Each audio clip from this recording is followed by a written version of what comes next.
He's a 3-time Bassmaster winner, a 2-time Classic qualifier. He has won 14 boats, a bunch of trucks, a Rolex watch. He was once the Bachelor. He is a swimbait OG. He is an absolute bass fishing legend. Byron Velvick joins me this week on...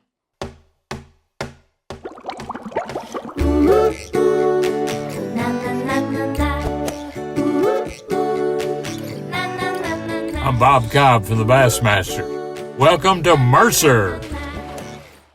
Welcome one, welcome all, friends, family, freeloaders, fishing freaks, and of course my humpers. Happy hump day to all of you, and welcome into the Awkwardly Honest Fishing Podcast that goes by my last name, which is Mercer. This is the 182nd edition of the Mercer Podcast, and I hope life is treating you well this week. Wherever you're watching and listening, welcome in, because this is going to be a fun one.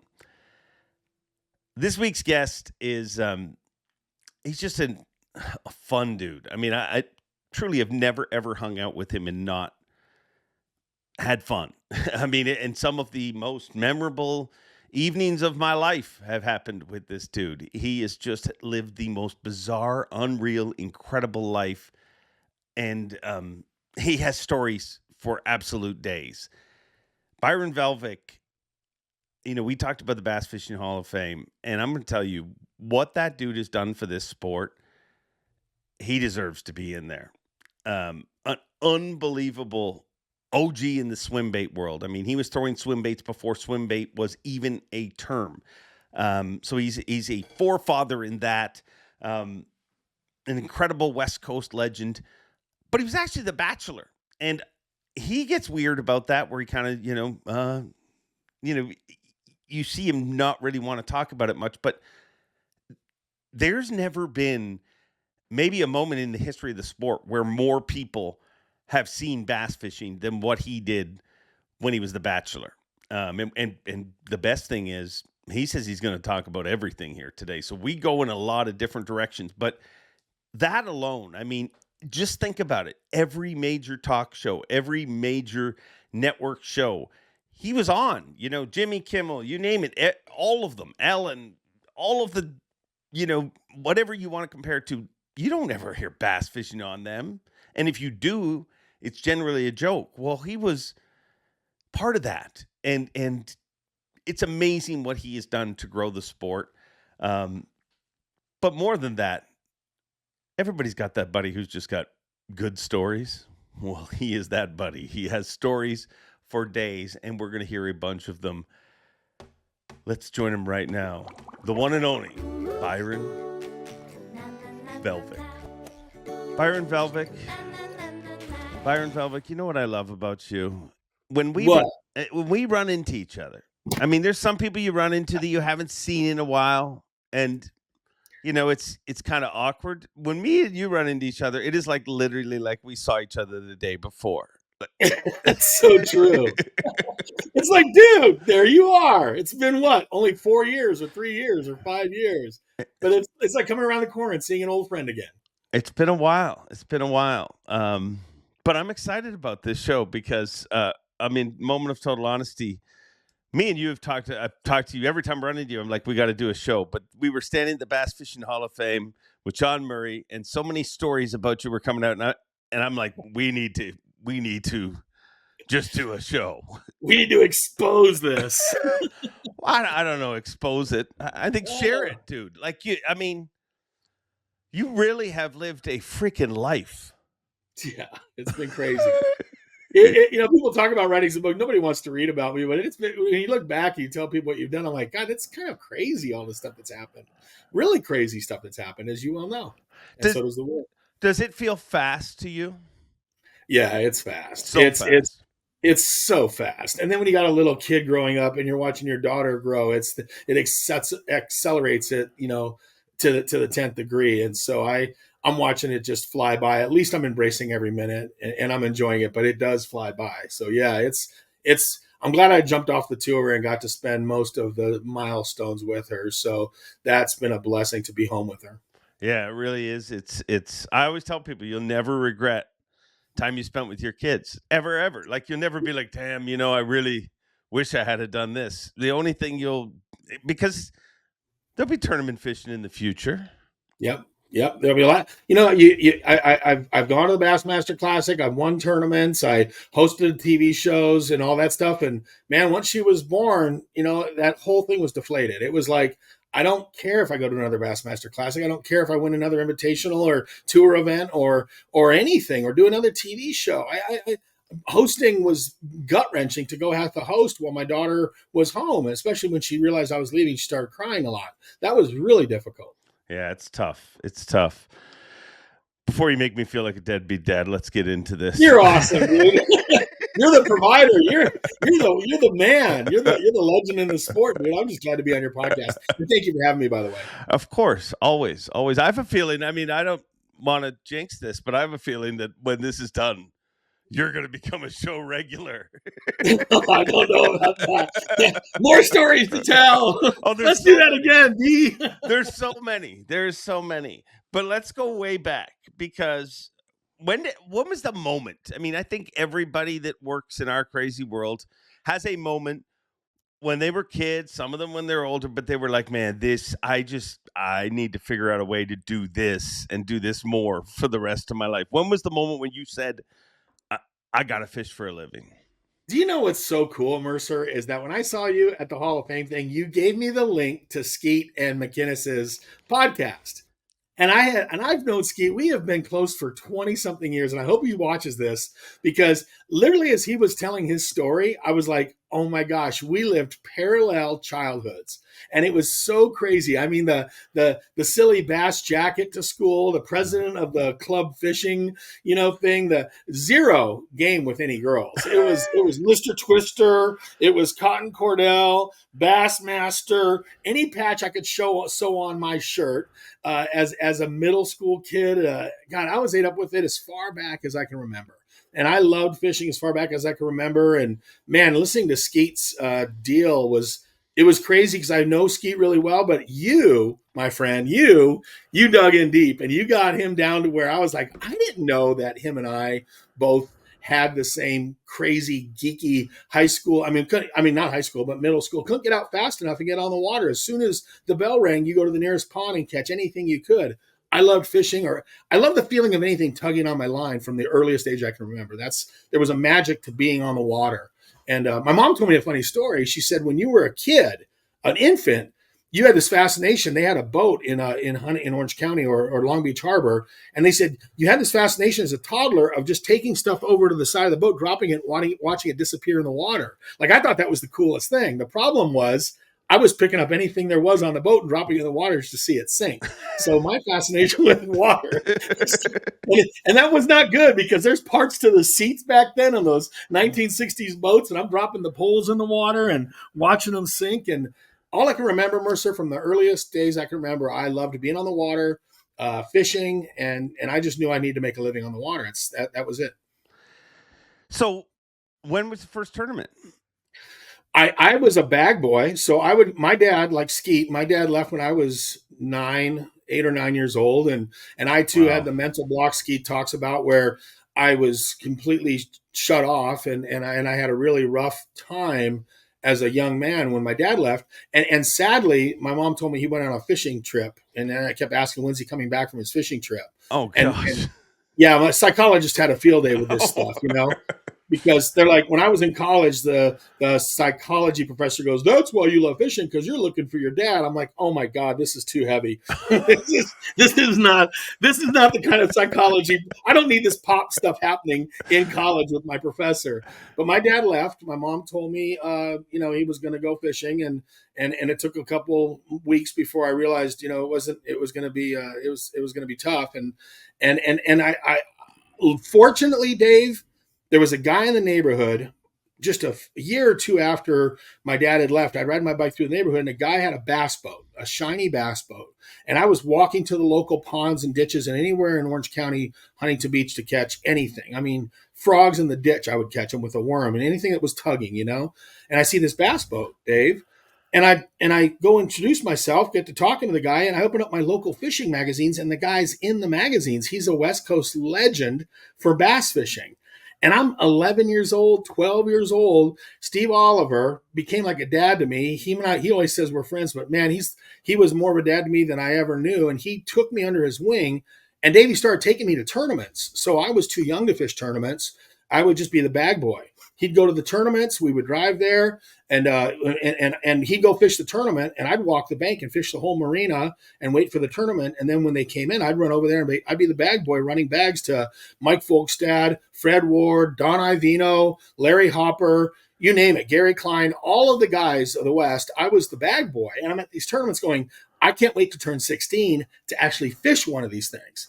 So that's how it all started, with me being a bag boy at tournaments, and Steve Oliver, my mentor, the dearest dad to me, raised me in the sport of professional fishing at the age of 12 or 13.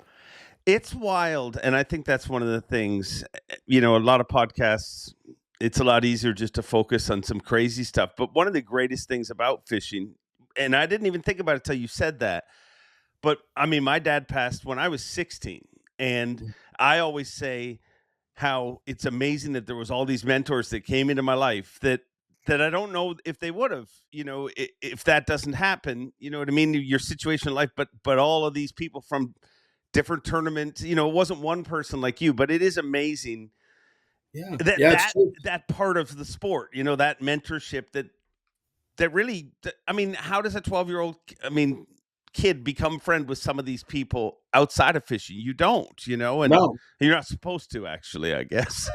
It's that wild serendipity, Dave. It's like I happened to be just walking to an industrial park where there were these koi. We had dough balls. We figured out we catch these very expensive koi on dough balls, catch and release, of course. But we're catching, and his neighborhood happened to be en route to this little industrial park in Orange County, California. There's everything you fish there is not regular water. There's no real lakes there. It's ditches and industrial parks. And to your point, what a blessing for me to come around a corner and meet a guy who immediately adopted me and my best friend as these two little running buddies that he would take to all these lakes, Mojave and Mead and Havasu, and up north to Clear Lake and the Delta. He took us everywhere for tournaments. And I was just wide-eyed thinking this is the coolest way to make a living. He supplemented his income fishing, but he had a regular job because he was a West Coast guy.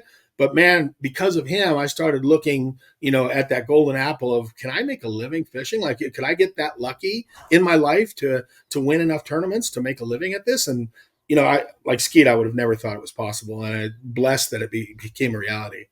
Do you remember the feeling that morning, your first ever tournament, when you were 16, you were able to fish? Oh yeah. And back then it was pro draw. So there was no love lost. So I'm a 16-year-old kid, saved up my money. And I saved up my money for every tournament. My mom was a school teacher. My dad was out of the picture.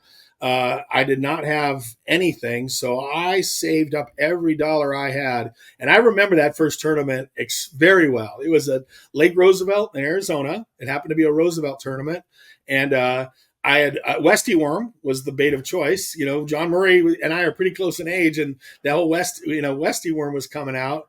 And I sat on the back of that boat, either sit on the motor or sit on the chair, or, half the time I had my shirt off and my little shorts on, making sure I got a good tan, because I'm going to catch bass and I'm going to catch a tan. And I'm out there in the back, and it was pro draw. Every tournament I fished, Dave, was pro draw. And, these guys just wanted me to net their fish and be quiet. I was a nuisance to all of them. And I was, hell-bent on catching more fish than just doing well, catching a limit and catching fish. And I do remember those early days, boy. It was, I had some schools of hard knocks with a lot of pros.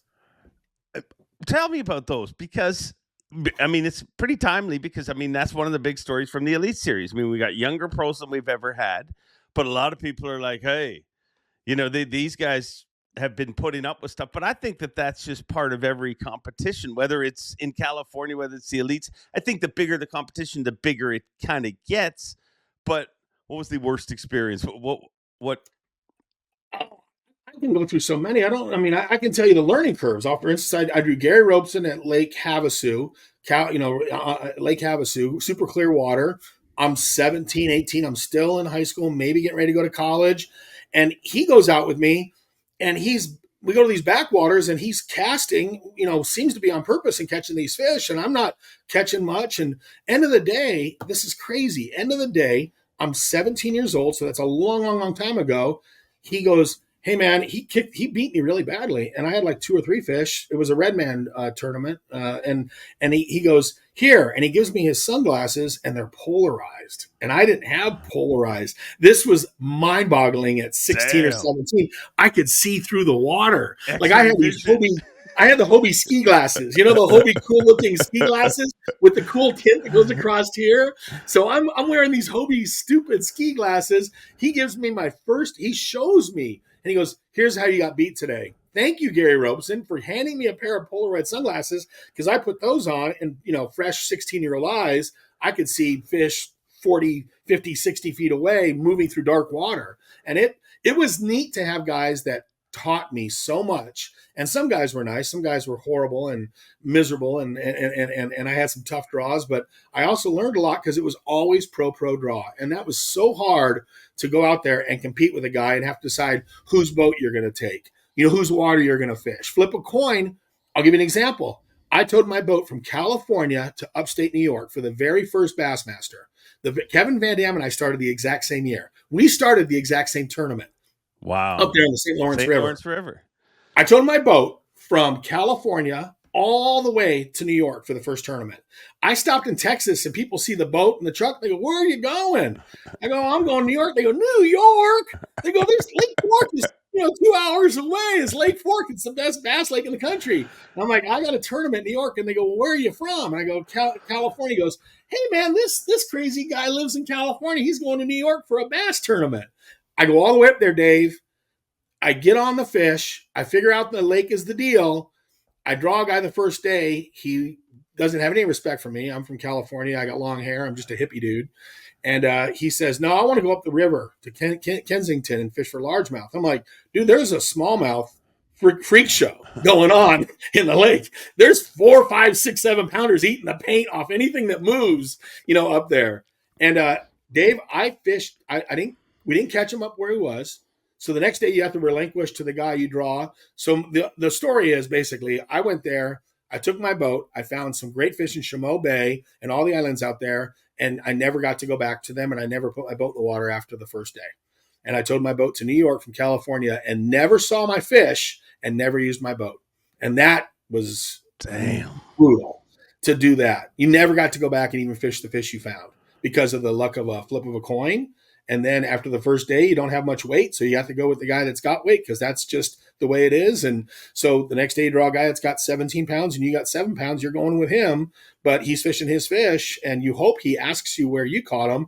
But I had a lot of tournaments where I towed my boat there and never got to use it and never saw the fish I found. That was tough. Wow. Was that a better, I know there's tough breaks like that, but do you think the pro system was a quicker learning curve in a lot of ways? It was. That's a great point. I tell co-anglers now, I said, you go to these co-angler events, I go, you guys are lucky. Like I'm going to the U.S. Open. I'm leaving tomorrow for the U.S. Open out on Lake Mojave. And I tell I tell these guys, I go, what's really cool is you get to see 3 patterns. Hopefully you draw 3 great guys and you get to see in 3 or 4 days, 3 or 4 great things happening on the lake. Whereas I'm just looking at what I'm doing. I'm throwing swim bait on bridge pilings. That's all I'm doing is swim baiting. So you draw me one day and you get to see a swim bait bite. Next day you draw somebody else and you draw Rojas. And Rojas is going to run way up the river, or Freddie Rabanus, and they'll be frogging way up the river. So these co-anglers and these guys that are on these draws, they get to see that. I got to see that pro draw. Unfortunately, it was a battle. Like are you on the front of the boat the first half of the day? Are you on the front of the boat the second half of the day? Are you guys going to stand shoulder to shoulder the whole day? There's all these negotiations that have to happen. Are we going to go to your water first and my water later? And it was really hard. And Clun became my mentor. I drew Clun in college at the U.S. Open. And then Rick Clun took me from being that regional fisherman to a national fisherman. He became my mentor at the national level. He brought me to Texas. I met the family in Texas. We flew to a couple shows together. And he brought me in college to understand that, hey, you have to really catch them good the first day. because if you don't, you're not going to have any respect. Rick Clunn draws guys, and they're going to defer to Rick Clunn in his boat. Yeah. Obviously, they draw Byron Velvick at 20 years old. They go, dude, you're from California. You probably don't know how to catch a bass. I'm a good old boy from Alabama. I'm a good old boy from Georgia. I have zero respect for you, and we're going to go fish my fish. So you better have them the first day, because after the first day, you are free falling, just hoping to stay alive. And he taught me a lot about the strategy of boat on boat draws and fishing, because I drew him, at the U.S. Open, and shockingly, at 20 years old, 21 years old, we fished with each other. Wow! So you went to college? I did. What did you go to college for? I graduated UC Irvine. I got a degree in English and a minor in philosophy. I was going to go to law school. So if the fishing thing didn't work out, I was going to head to law school. Yeah, and I wanted to be. I kind of wanted to get into law because I liked it. But the cool thing about that, Dave, is that the sponsors early on in my career, they loved the fact I had graduated college. Yeah. And they said, you're, and especially with an English degree and a philosophy background, all that stuff, they go, if you're headed to law school, you're probably gonna be able to articulate what we want you to articulate. You'll be a good salesman for the company. Hey, kudos to you for getting your college education. And like Man's Bait Company, they picked me up. Bass Cat Boats picked me up. Those were some of my early sponsors. And Frank Ulrich at Man's, man, he gave me a dream. A dream role. I was the West Coast pro. And so it was Hank Parker, Paul Elias, Penny Berryman, and me.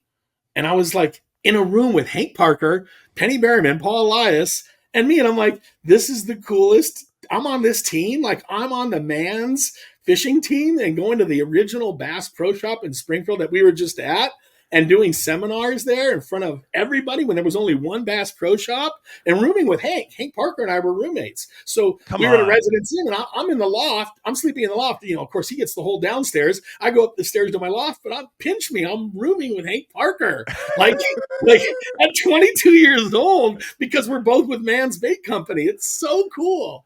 Yeah, it's I can only imagine that. It's one of those moments that you're like, I hope nobody realizes that I am not supposed to be here. Exactly. And you remember Penny Berryman? I had a huge crush on her. She was like the Heather Locklear of bass fishing, or the Farrah Fawcett of bass fishing. Like, what boy didn't have a crush on Penny Berryman? And I'm like, oh my God, she's beautiful and she fishes. And I had this mad crush on Penny Berryman at 21, 22, 23 when I was on that team. But to your point, it was like, I can't believe I'm in a room with these guys, the legend Paul Elias, Hank, Penny, and me. Incredible. I think Penny Berryman wore a visor maybe even before you. Yeah, she did. She was rocking the visor, but she had the flowing hair, and she was, it was the Farrah Fawcett, Heather Locklear bass fishing. So here's one of the things that amazes me. If you look at the amount of West Coast pros that have come east, the success rate is incredible. But my theory behind that is it's a lot like the Canadians that have recently started to make an impact. The success rate's incredible. Like the amount of Canadians that fish at a tour level is pretty small, but the amount of victories they've had. But my theory on the Canadians, and I wonder if you agree on the West Coast, is it's so hard. It's so rare. You know what I mean? Like if you're in Alabama, it's not that it's hard everywhere, but the investment is so hard that only the people that are truly addicted and really have skills even get an opportunity. So you're getting the best percentage of all of them. And like the West Coast, it continued to grow, more came. Why do you think that the West Coast anglers have such a high success rate when they come west or come east? Again, this is, God, Clunn was so instrumental in this because he was so instrumental in my development. He said Clunn's assessment was that the West Coast anglers had more versatility. He goes, it's easier for a deep water fisherman to go shallow than a shallow water fisherman to go deep, for one thing. And I remember clearly Rick Clunn and I were sharing information. We became very close as far as working together at U.S. Opens. And I had a bite going on at a U.S. Open that was, I was finding deep high spots, real deep high spots. And I was fishing the edges of the tops of those high spots didn't have the fish. It was the outside where the broken rock was. So I'm trying to explain to Rick, and Rick and I are talking, about the bite I'm on. And I'm like, I'm fishing these way, way offshore high spots before GPS and mapping was out there. So you just had to graph around to find them, the old days. And I had to take little catch and release bottles and drop them on every high spot. So I had these little catch and release bottles floating around the lake that looked like they're just blowing out of somebody's boat, but they were the marker for my high spot that nobody would find. And I'd be out there and people thought I was broke down. And I'm fishing these high spots. And Rick, he looks at me, he goes, I wouldn't even find those fish. He goes, it was mind boggling to him, the fish I was on. And to that point, he said, West Coast fishermen, first off, we don't catch as many fish as an East Coast fisherman. So we're good at catching 5 fish a day, 7 fish a day, 10 fish a day. We don't get a lot of bites like they do. We don't have the fish per acre that East Coast guys do. There's a lot less fish on Oroville and Shasta and Lake Mead and Lake Mojave. And so if you get 6, 7, 8 bites a day, you stay alert the whole day waiting for a bite. Whereas if you're back east, you get a lot more bites. There's a lot more going on. You can catch 30, 40, 50 fish a day. And so the combination of going from a deep water angler to a shallow water angler, like Gary Klein and, so many of the guys and the West Coast guys and Zaldane and all the guys that, that the legend, that came out of the West Coast, they're more versatile. It's easy for them to be more versatile because it's a lot easier to go shallow than for the West, those guys to go deep. At least back in the old days, this is what the theory was. So less fish to catch, good with 7 or 8 bites a whole day, 9 bites a whole day, feeling good about it instead of losing your mind in the first hour. If you're back east, you don't back east, you don't get bit in the first couple hours. Your world blows up. For us, we're like, well, eventually we're going to catch them. So I think those two things. And then to your point, the cream has to rise to the top. In order to make the investment to go back east, you got to be a bass gypsy, which is what I was a bass gypsy. Sleep in your car, no family life, fish and guide across the country. That's what I did. What made you make the leap? Because there's been a bunch of great West Coast pros that have never left, that have made a living in the West Coast. So I'm going back to the U.S. Opens because those were the coup de grace for me, and I'm glad I'm fishing one tomorrow, leaving tomorrow for it. I saved up all my money, Dave, and my mom and my girlfriend back then, everybody came out to Lake Mead. It was a huge deal. And I blanked the first 2 U.S. Opens I ever fished. Blanked. Like never way to fish. Talking about how tough the bite is out west. I drew Rick Clunn that one time when I was in college, and he said, hey, I'm not on him. If you want to take your boat, we can. And I kind of looked at him shocked, like, Rick Clunn is not on. I drew Rick Clunn at the U.S. Open. And I said, well, I don't have a boat because I didn't even own one yet. And he got a funny laugh. He says, well, I guess we're taking mine. And Dave, I'm like thinking, first, if I had a boat, how does Rick Clunn sit in the back of the boat and me not just freak out? Like, how do you even make a cast with Rick Clunn back there on? Well, that's your boat position? That's your cast? That's how you drive across rough water? I mean, could you imagine Rick Clunn driving shotgun? But he tells me, beautiful, right? Rick's like, I'm not on this tournament, so if you want to take your boat, I'm more than willing to go with you. I don't have a boat, Rick. Okay, we're taking mine. Dave, we fished all day long, Rick and I. At 12 o'clock, he caught 2 fish back-to-back on a crankbait, and I blanked, and he caught 2 that day. Wow. And that was on Lake Mead at a U.S. Open. So one of my many bad U.S. Opens was blanking with Rick Clunn. I blanked with Gary Klein. Gary Klein and I, we had an interesting day, which I don't know how much I want to tell you about that because it was heated. That's for another podcast. The Gary Klein on me pro draw, that's a whole other story. When you say things like that, I want to hear it even more. Oh, we got to do it next time because I got to check my sources to make sure I want to talk to you off camera about that one to see if you're okay with it. But I'm starting at 26, at 26, I won my first U.S. Open. So I went from blanking, which nobody seems to remember, to winning my first U.S. Open, and that's what set the stage for me to go pro. Because I won that tournament, and that year, the Bassmaster Elite Tour came to Lake Mead.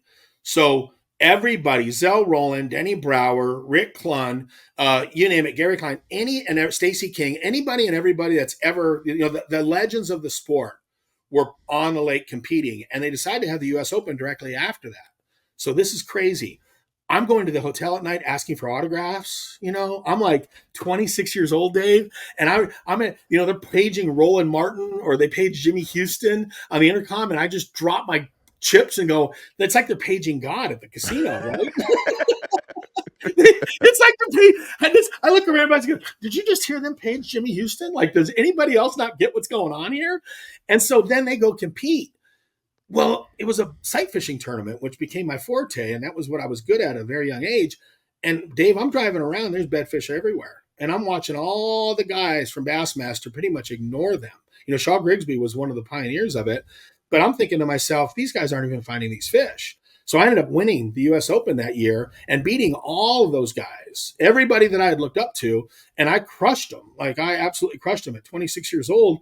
John Murray told me the last day, he goes, if you just catch 5 today, you win. I'll never forget that. He comes up to me at the end of the day, he goes, can you still catch 5? And I go, dude, there's an island out in the middle of the lake that no one's even looked at yet that has bedfish all over it, and nobody's even been out there. I've driven by that island every day. Never seen a boat there. I'll catch 5. And that last day, I caught my 5th fish at 11 o'clock in the morning. And I swear to God, Dave, that was, in life, they talk about those peak experiences in life where you jump out of your skin, like my daughter being born. And that day on the U.S. Open, man, I right then had this experience that Rick Clunn, Maslow talks about it. Rick Clunn said that was your moment. You jumped out of your skin because you knew at that very moment, at 11 o'clock on the last day, at 26 years old, I had just beaten the world's best. And most importantly, I had touched perfection. I had a perfect tournament. It wasn't about the money. It wasn't about who I beat. What it really was I fished a perfect tournament at 26 years old. And when I touched that perfection and when I felt myself literally jump out of my skin, I felt like my soul exploded out of my body. That's the best way to put it. And my daughter being born was another example of that. And that's when I knew I wanted to do this for a living, was that moment when I said, I'm going to go back east and do this my whole life. I want to touch this again. If I can ever touch this again, I will. But I felt something like I have never felt except for, the kid, my daughter being born. It's like, wow, and Clunn, it's great because Clunn helped me understand what happened that day. And it was magical. It was truly magical. And that set the stage for me to go pro. Wow. How crazy. I mean, I just think of how different it is now. Now you're just putting a GPS. I need to go here. I mean, you had to navigate your way across the country in a freaking van that you were sleeping in. And actually, funny enough, I saw something that made me think of you the other day, just something on Instagram. And, you come across these odd stories. And this odd story made me think of you because it was some dude who made $1 million last year, allegedly, collecting golf balls. And he's talking about swimming in these ponds. And he's like, I often can't see. Sometimes there's snapping turtles. Sometimes there's gators and all these different things. You were the original freaking golf ball collector guy during that time, were you not? Oh my gosh, I don't know how you got that information, but that is how I supplemented my early days of my career. And my very first sponsor, Mercury, the guy that Dan Shad he's the guy that signed me on with Mercury. He loved golfing. I was giving him golf balls. Everywhere we went, I'd give the Mercury guys golf balls because Mercury was like, Dan's like, I golf back east. I'm like, dude, I'll give you all the golf balls you want because I'm every tournament, Dave, on the West Coast. And I didn't do it on the East Coast because no way am I going to deal with gators and snapping turtles and water moccasins. But out West, it's pretty empty. I mean, a crawfish will nibble at your fingers or a bass might bite your hand. But I would go fish a tournament anywhere, Arizona, upstate California, and then I'd golf ball my way home because I had a guy that would buy the balls. And this job, Dave, forget about being a waiter or a school teacher. I was a school teacher, substitute school teacher. I was a waiter. I did all these odd jobs. I was a lifeguard. I did all these crazy jobs, and nothing paid as well as going in at night and being a ball hawk. And what you do is you drop in with your wetsuit, you pick up these balls, and you're making a bunch of money every night. And then you bring them back to Southern California. You got a dude that buys them by the pound, and then they process them and make them range balls and pearls. But my dad and the Mercury guys and my sponsors, anybody that golfed had a lifetime supply of golf balls because I had thousands and thousands of golf balls in my garage. And my fingernails were black from being in the muck. So hard to get a date when your fingernails are all black. But I had black fingernails. I smelled like a swamp. But I was wearing my wetsuit and I'm picking up golf balls as fast as I can. And I would literally be able to support my fishing career that until I quit. I wasn't even guiding. I quit guiding because I'm like, I'll make more money golf balling and being left alone at midnight in a golf course than I will having to put up with these drunk yahoos in my boat all day long giving me crap while we're not catching no fish.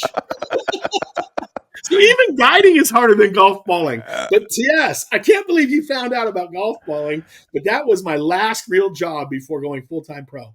How did you figure out that was a job? My buddy that was a waiter with me, we were at this high-end restaurant. He's a friend of mine, and we were waiters. And we're at this place where the maitre d's are yelling at you and the waiters are giving you crap, these lifetime waiters, really uppity thing, right? And you're like the bus boy, but you're the glorified bus boy. You're like the guy that wants to become that waiter.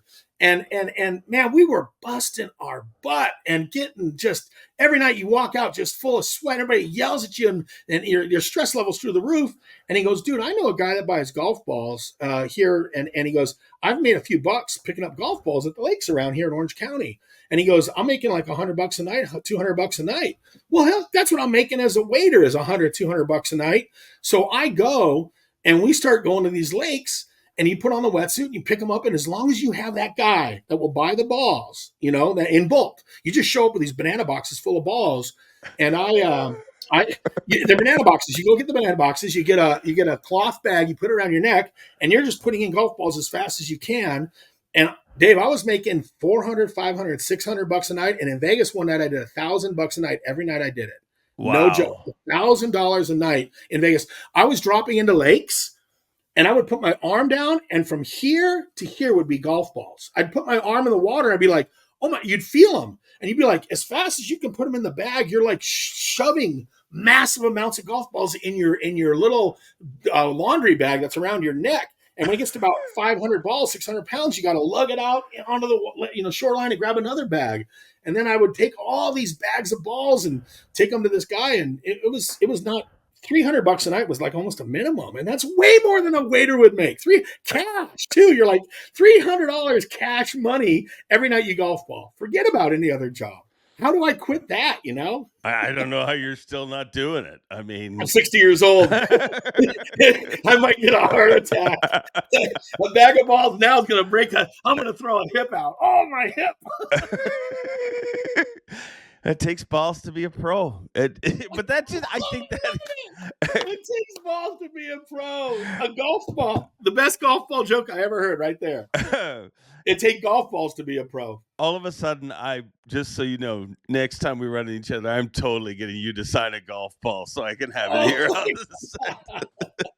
Who's that signed by? Tiger Woods? No, one of the greatest ballers I know. The greatest baller. You know what's crazy? I mean, I would find golf clubs out there. I'd find whole things. Guys are throwing balls. One guy over a bridge must have thrown his whole bag in there because I felt the whole bag. I come across, I'm picking up balls, and I go, hey, that feels like a wheel. Hey, that feels like some poor guy got so mad at golf, he wheeled his bag off the bridge into the pond, and I'm over there feeling around, grabbing it, but you get chased by coyotes. I found a gun in San Diego, a freaking gun, a revolver.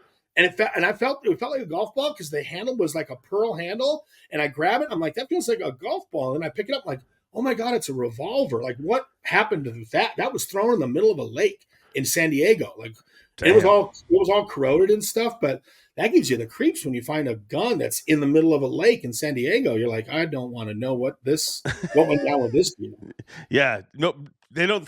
I mean, the dude with the clubs, he was just having a bad day, which became your best day. But if you throw a revolver in a body of water, chances are somebody else had a bad day. Yeah. Somebody else, whoever was on the other end of that revolver had a bad day. And I don't want to even think about what had happened, but that was scary. So yeah, we're going down some rabbit holes, aren't we? I mean, I'm still stuck at the balls. You got jokes, man. So you go out east. How long you've had an incredible career in so many different levels, but how long did you, it wasn't easy, I would imagine. How long did it take for you to feel like, man, I've made it in this industry, or I'm comfortable. I know I'm going to keep doing this. I was back east, and it's real humbling when you start the same day Van Damme starts. That's real humbling because remember, he wasn't missing a check for like the first 2 years, and I drew him in Oklahoma. I mean, because it's pro draw, so I draw Van Damme at Grand Lake, and I'm like, and this guy hasn't missed a check yet, and I'm over there going, how are you doing this? Like how? And I get to draw the Wonder Kid when he was really at his pinnacle of his first run, never missing a Kalamazoo Kid. Gosh, and he's like, well, I don't fish for a check. I just fish to win everything. And it just so happens, that I get a check. He goes, my mentality is I'm just fishing to win every tournament. And I'll finish in the top 50, but I'm trying to win everything. and he blew my mind that day. Like the way he too, to your point, you know how they talk about learning something? Yeah, you want to hear the story about how this went down? Because it's crazy. Yeah. We're at Grand Lake. I hope Van Dam watches this because I haven't had a chance to tell these guys these stories. And Van Dam and I are okay, Kevin, you're the wonder kid. We're going to take your boat. No problem. Just tell me what to bring.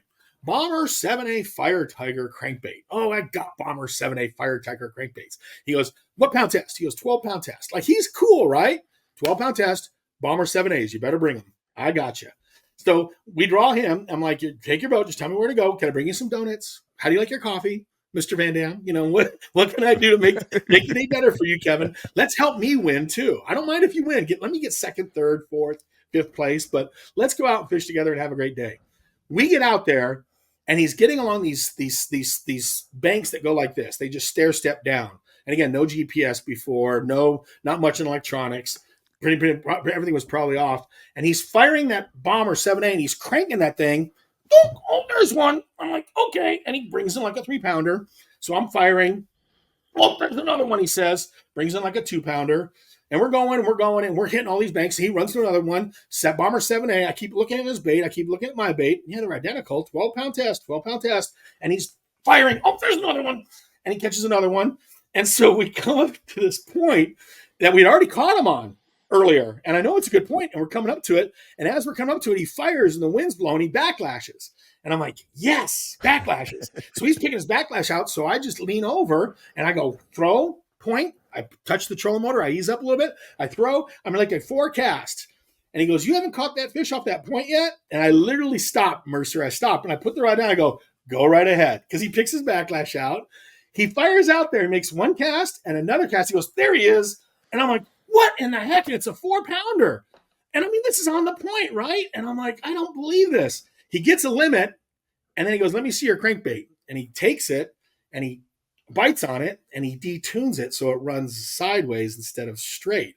And his bait was running sideways. Now, if you can imagine the rocks go like this, his bait was going tick, tick, tick, tick, tick, tick, tick. He was driving, and then I realized every single shoreline we fished was a right-hand bank. So his bait always hit the rocks. Mine was coming down straight. Every now and then hit the rocks. He was digging his into the side. He had a limit, and I had one fish. And then he was kind enough to let me know what he did to blow my mind. Because you detuned your crankbait. Your crankbait isn't running straight.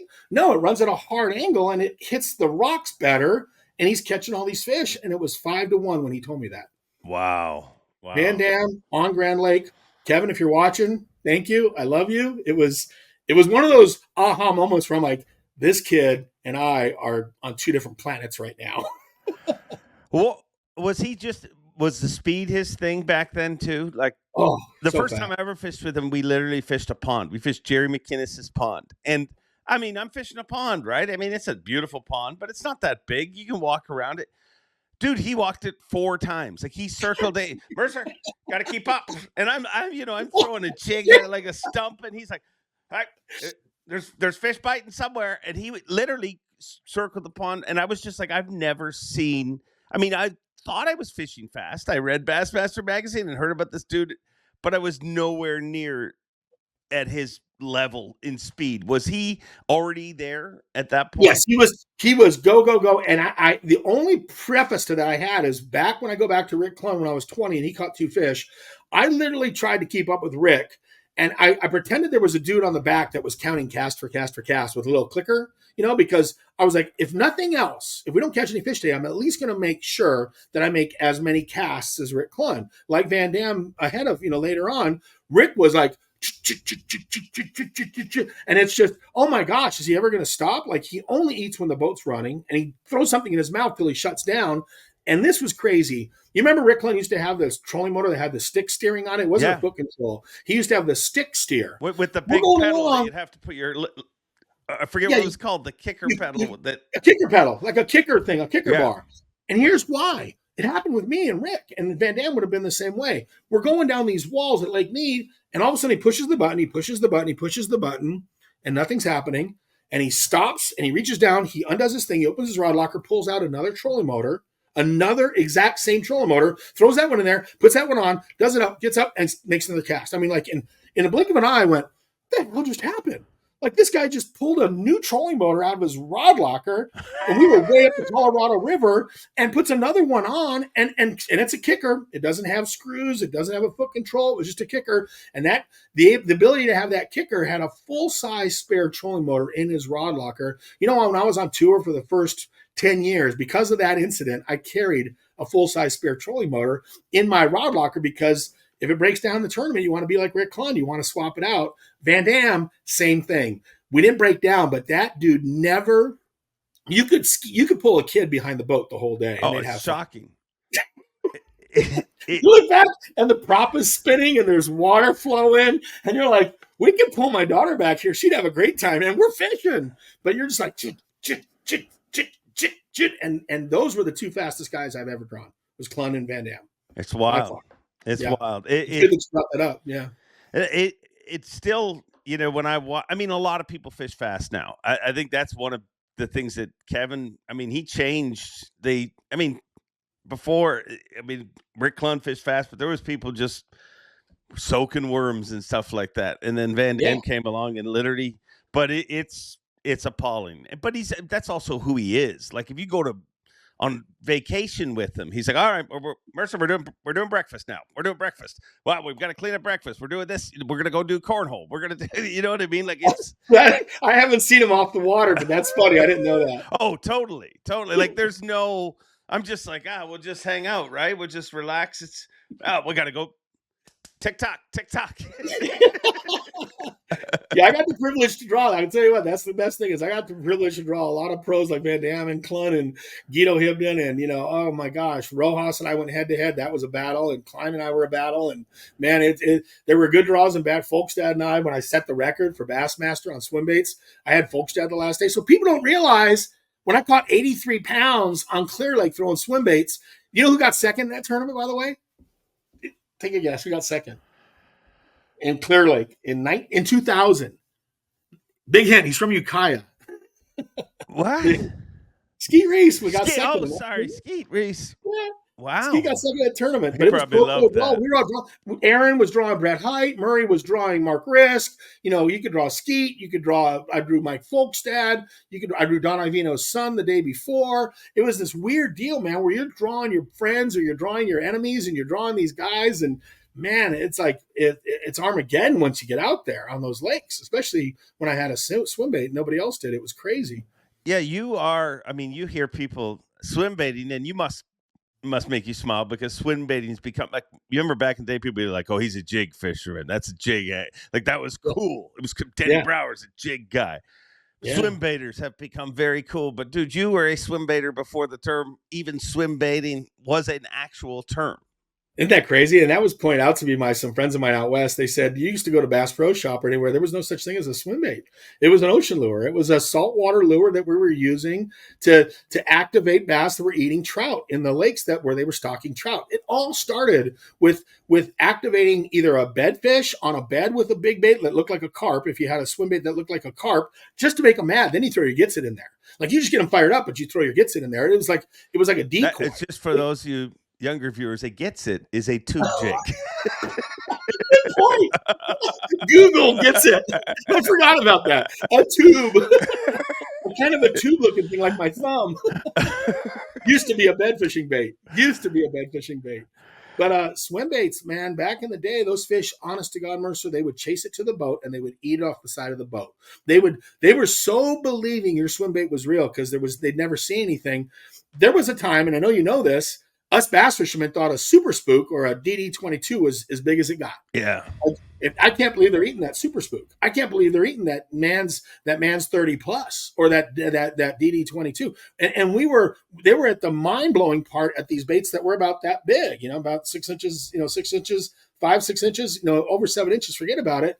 Along comes this phenomenon with these fish mowing down gizzard shad and crappie and tilapia and in the early days, dude, I felt like Dave Glebe and D. Thomas when they first started flipping, and they were fishing fish that nobody had seen, and that was the legendary. I remember hearing about Glebe and D. Thomas, the pioneers of flipping, targeting fish that had never seen a bait, because I was targeting fish that had never seen a bait that big. And it was really a cool time to bring that. So all through the 90s, I was keeping it a secret. And it wasn't until I won in 2000 that Steve Price was there and everybody was there, and they followed me the whole day, and took pictures the whole time. And they were joking that I was throwing a tennis shoe out there. They said the kid's throwing something like a tennis shoe and catching these giant bass, and it was mind-boggling. It was really cool. What pushed you to start? Obviously it's easy when people started to see it winning, but I mean, there had to what made you say, "Hey, this isn't traditional thinking. I'm throwing a tennis shoe." Well, so I was fishing Casitas and Castaic and all these lakes where they were stocking these trout, because I was born and raised in Southern California, but I was going on tour. So I'd go up to Shasta and I'd see a little kokanee being chased by a spotted bass or a largemouth, and these little kokanee. It got really quickly. It got to the point where I needed to find out what was the big forage on any lake, and a crazy thing was at Clear Lake. Notoriously at Clear Lake, when I was a kid, the biggest bass almost every tournament was a guy would say, like Fred Borders, or would say, "Well, I hooked one about 8 or 9 inches and I was reeling it in, and that 10-pounder ate it." Yeah. You're like, whoa, like that was happening, remember? And everybody's like, "Hey, I was reeling in a 6-inch bass or an 8-inch bass, or I had a 12-inch bass and a 10-pounder was trying to eat my 12-inch bass." Those are swimbait fish, but nobody was doing it. And so it was at Clear Lake where they have these hitch, and that's a color now, but back then a hitch was where the boat and the truck meet. That's what a hitch was. Right? A hitch, dude, if you said hitch, well, yeah, it's on the end of your boat, right? That's a hitch. The color hitch did not exist anywhere. And I have this kid with me at John Broussard on Clear Lake. He goes, "I'm going to take you to a spot where there's all these big ones, but I can't figure out how to catch them." This is practicing for the Bassmaster 2000. And he goes, "I'm going to take you to a spot where there's these big ones, but I can't catch them." We go there, Dave. We pull up, and it's the afternoon, and we're fishing around. He's fishing around Carolina Rig and all this stuff, and all of a sudden he goes, "There, look over there," and I see these swirls like tuna chasing, anchovies, and I'm like watching what looked like a saltwater freak show out there of these swirls. He goes, "There they are," and he takes a super spook and he throws it out there, and he's popping a super spook, and I go, "What the heck are they eating?" He goes, "There's these little carp in here that are called hitch," because he lived there at the lake. And I go, "Hitch?" And he goes, "Yeah." So I immediately had to get my hands on one, find out what it looked like, and then I ended up finding out secretly. I figured out how it was, what color it was. I go back to my Astro van, I open up my box, and I dig deep into my swim baits, and I start finding these prehistoric looking primitive. I got a picture of one over there. I can go to get it if you want. It's in the trophy room, but the actual bait that I won Clear Lake on is right over there. And it's just this antiquated old bass tricks that had the right color. It looked like a hitch, and that's what I caught the 83 pounds on was a hitched looking swim bait. But it looks nothing like the swim baits of nowadays. It's flat sided and it's primitive. Go get the picture. I want to see it. I'll talk while you do. What a lot of people don't realize is Byron is one of the legit godfathers of big swim bait fishing. And I mean, he fished swim baits at a time when people literally would say, "Well, yeah," even when it was accepted, people would say, "Well, yeah, you get some big bites out in California, but there'll never be a tournament won specifically on it." I mean, a lot of times in the last few years, you've heard people say stuff like that about glide baits. Like a glide bait is a supplement bait, but it's never going to win an event. And Byron proved that big swim baits, Byron and several West Coast people taught this to the world, and he's leaving me again. But here's something cool we're going to talk about too during this podcast. Really, I'm just giving you words to fill the air right now while he finds the picture. You see the room Byron's in. He is setting up an eBay room and very shortly going to be selling a bunch of cool stuff, which we will talk about. Real incredible things from the history of this sport. So did you find it, Byron? Dude, this is great because I found this is how it used to be. This is the old original Worm Kings. Galvanized, little higher. Hold it a little galvanized higher. hook. Yeah. You see that old head and kind of like a sashy sad body and this old hook and this old beat up head and that old thing like there you go. That was the old days when they were just chasing trout. We were just throwing something that had a big head on these, could swim real fast. And then what's really cool is this is the actual bait. I was stitching it back together. It has all the teeth marks in it, but this is the actual swim bait that I caught the 83, one of them, the 83 pounds on. You can see it's kind of flat sided. The things usually ran like this. They would corkscrew around in the water because there's no way to tune them. So these bass are eating them while they're spinning through the water like this. but it has this.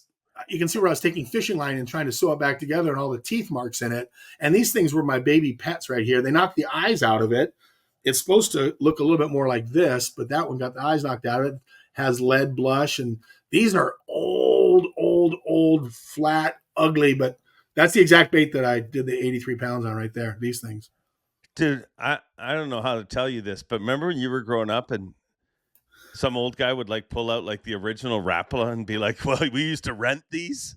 Yeah. You're now Yeah. that guy for swim baits. No, I'm not selling that one on eBay. And then this is the evolution. So now you got these things like this Rego bait, this Rego BV3D. There you go. That's what these are the 3D. What a difference from that, from this old flat side, really bad thing that never ran straight to these line throughs like this now, that are 3-dimensional and ergonomically correct all the way through with all the fins and everything. Do you take pride? I mean, you have to. I mean, when you see that what swim baits have become, like there's never even mind the tournament side of it. There's people that would rather catch one fish on a swim bait than catch a limit. You know what I mean? There's swim bait anglers that it's their own genre.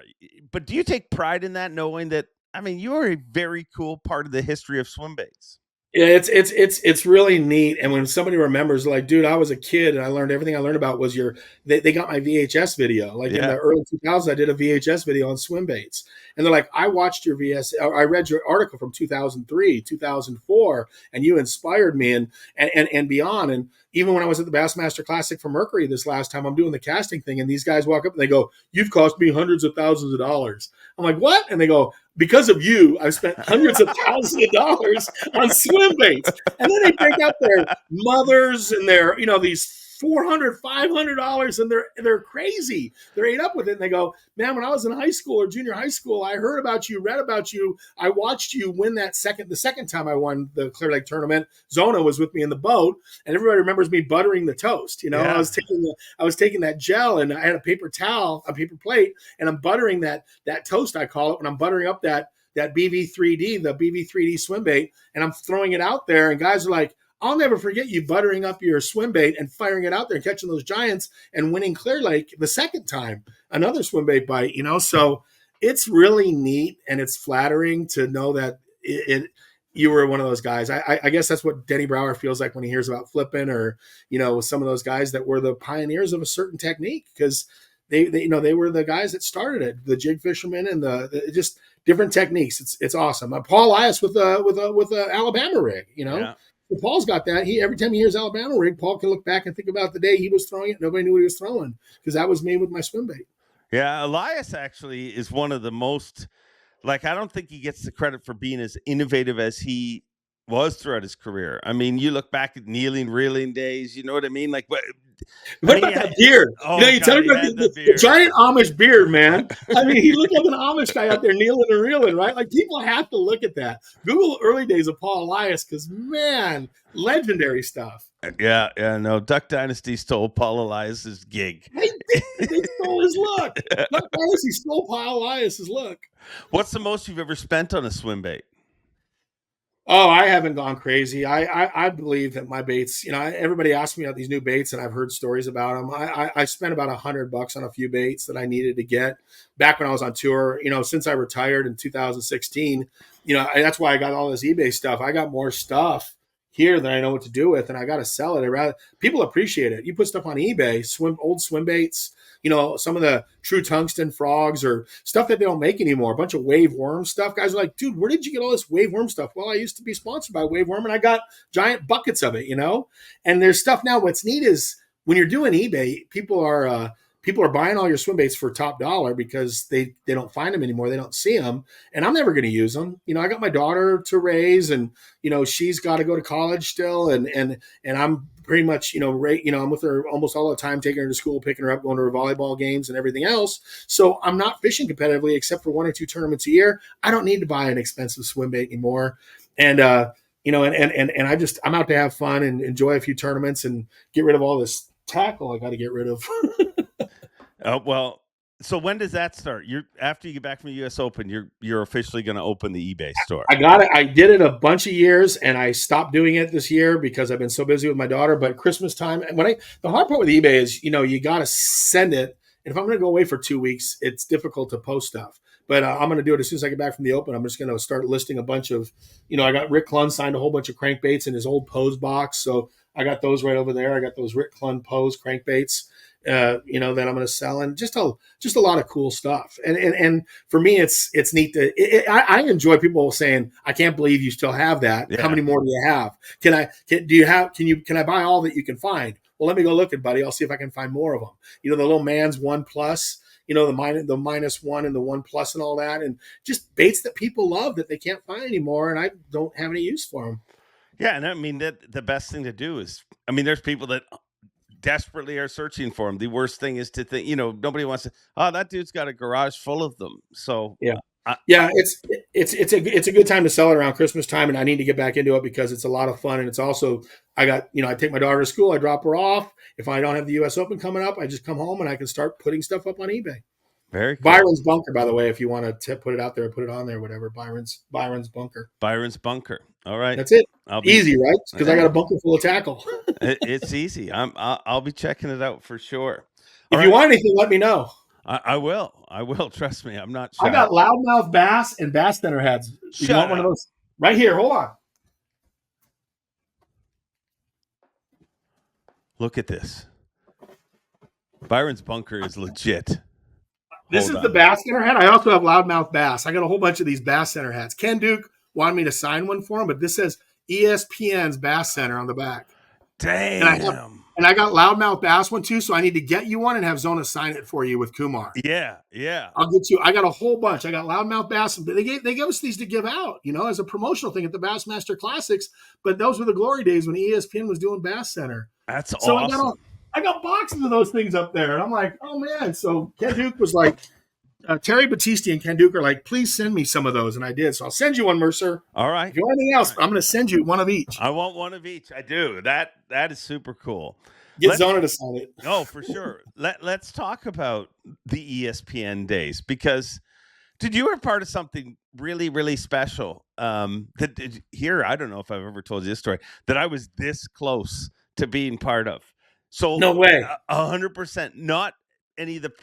So I had put a deal together with ESPN, a deal in principle. They had sent me the contract to bring Facts of Fishing, my TV show, to the U.S. to be on ESPN.